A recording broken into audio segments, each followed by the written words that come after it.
2024, August 2, Friday. Oversight on e-commerce. Seoul court freezes assets, debts of Timon, we make price amid deepening liquidity crisis. The liquidity crisis that has slammed embedded e-commerce platforms Timon and we make price, affiliated with Singapore-based Q10 Group, has taken a distressing turn that raises questions about the failed oversight of authorities and the lack of proper regulations over irresponsible online trade. The major e-commerce debacle in South Korea, which hit both vendors and customers, is now snowballing in scale and depth over how the two e-commerce players have failed to pay the bills to vendors and used up customers' money. The main trigger is speculated to be the liquidity crunch resulting from aggressive merger deals by Q10, a development that the Korean financial and trade authorities failed to identify in time. Worse, the prospect that Timon and WeMakePrice will repay vendors on their platforms has thinned further, with the size of unpaid bills widely expected to grow to affect as many as 60,000 vendors selling products on the two platforms, most of whom are small merchants and the self-employed. Only on Monday, Q10 founder and CEO Gu Young-bae pledged to normalize the operations of Timon and WeMakePrice by selling his stakes in the two firms.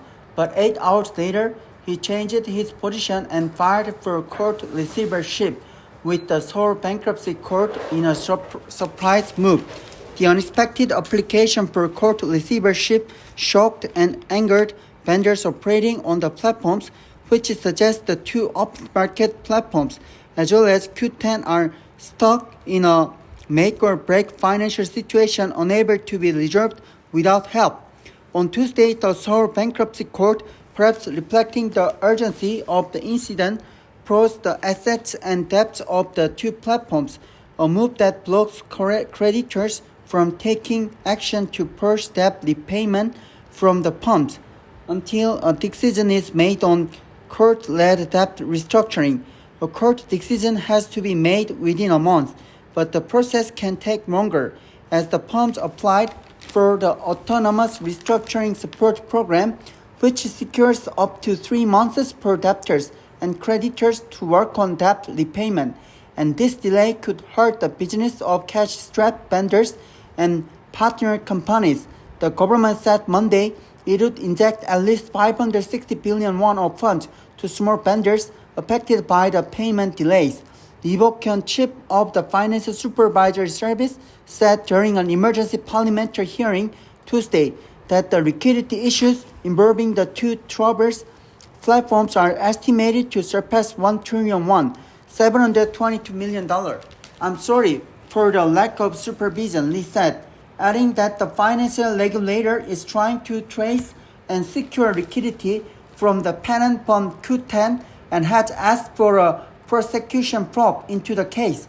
The Justice Ministry imposed on overseas travel ban on Q10 CEO Gu. At Tuesday's parliamentary hearing, Gu said he has about 80 billion won at his disposal, but refused to make a commitment on injecting all 80 billion won to resolve the liquidity crisis. Gu said that Q10 had temporarily used Timon and WeMakePrice's capital in its takeover of global e-commerce platform Wish in February, but that the money had since been returned, a claim that is yet to be confirmed by authorities. On Thursday, prosecutors raided the headquarters of Timon and WeMakePrice to investigate their delayed payment to vendors, as well as the home of Gu, to seize documents and data related to the liquidity crisis. Among other issues, the probe must check facts over allegations that Timon and WeMakePrice had continued their businesses even though they knew they could not pay bills to vendors as a result of liquidity problems, and who are responsible for the large-scale failure. The government and regulators, which are now under fire for failed oversight and negligence, are required to fix regulatory loopholes and strengthen rules over e-commerce platforms to prevent similar incidents.